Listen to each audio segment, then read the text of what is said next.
Okay, ladies and gentlemen, today we're going to start talking about the modes of heat transfer. And just to remind us where we are here, we're talking about change in kinetic energy plus change in potential energy plus change in internal energy is going to be equal to the summation of the heat transfer minus the summation of the work. That is our first law that we've been talking about so far.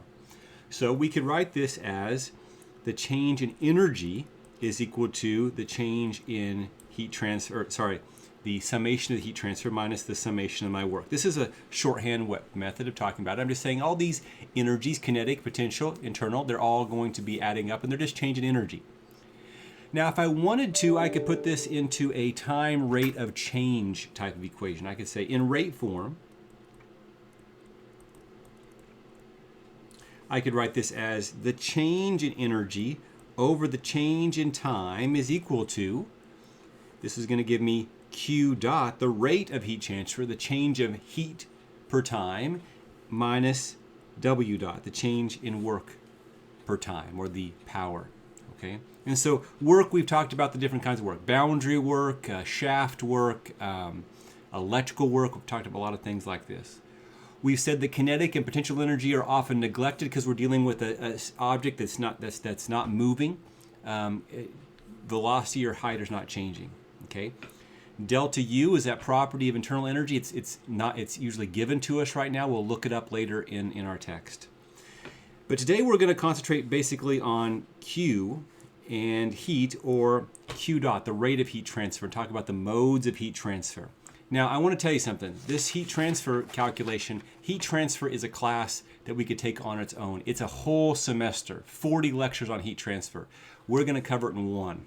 We're going to do a very basic idea of what heat transfer is so that we can understand it, okay? So let me just describe heat transfer. Heat transfer, which is today's lecture. And we do this because mechanical engineers take an entire class on heat transfer. With the other types of engineers that are out there, you need to know this. You need to have some understanding of this so you're manageable. But really, this could be a much more developed idea that we're talking about here. Okay, so in thermo, we talk about heat transfer between states. Okay, state 1 and state 2 and how much heat transfer happens between those. But we're not concerned about how to calculate that. We're either given that heat transfer or asked to find that heat transfer, okay? The majority of this class is not going to worry about the mode of heat transfer. Today, we are going to worry about this. And there's 3 heat transfer modes. 3 heat transfer modes.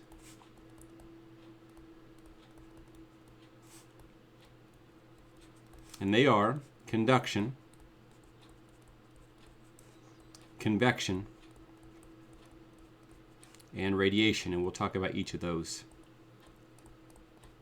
separately today. Okay? So I'll pause here and then I'll begin our next lecture, next segment.